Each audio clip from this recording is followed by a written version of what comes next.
কি যেমন গাছের মধ্যে উল্টা করে ঝুলাই রাখে, একদিক দিয়ে রক্ত দর দর করে পড়তে থাকে, আবার কুমিরে খাইতে থাকে নিচ থেকে এরকম। হ্যাঁ, কিন্তু আপনি চাইলেও মরতে পারবেন। এখন আপনি মনে করতে পারেন ও বিষয়টা আসলে কতটা সত্য, কাল্পনিক কিনা, তাই না? এরকম মনে হয় না?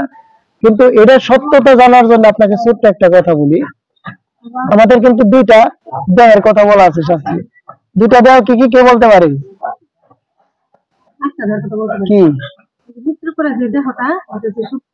সূক্ষ্ম দেহ একটা, আরেকটা কি?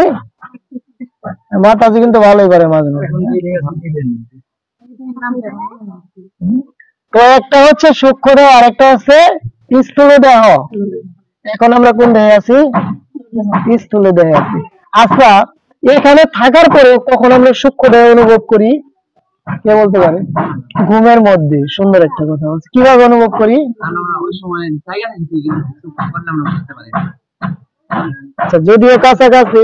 যখন আমরা ঘুমাই, আপনার যখন ঘুমের মধ্যে আপনি ধরেন স্বপ্ন দেখতেছেন, কিছু খাইতেছেন, জল খাইতেছেন, অথবা কেউ টর্চার করতেছে, মারতেছে, তখন কিন্তু ব্যথা অনুভব ঠিকই করি কিনা?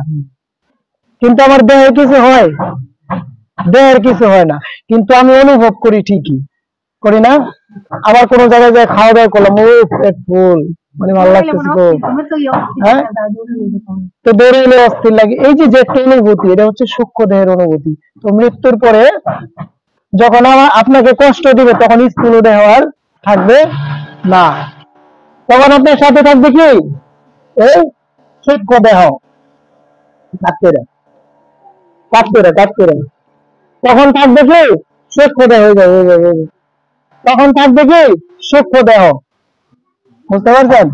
তো অবশ্যই পাপের শাস্তি আছে। যারা বলে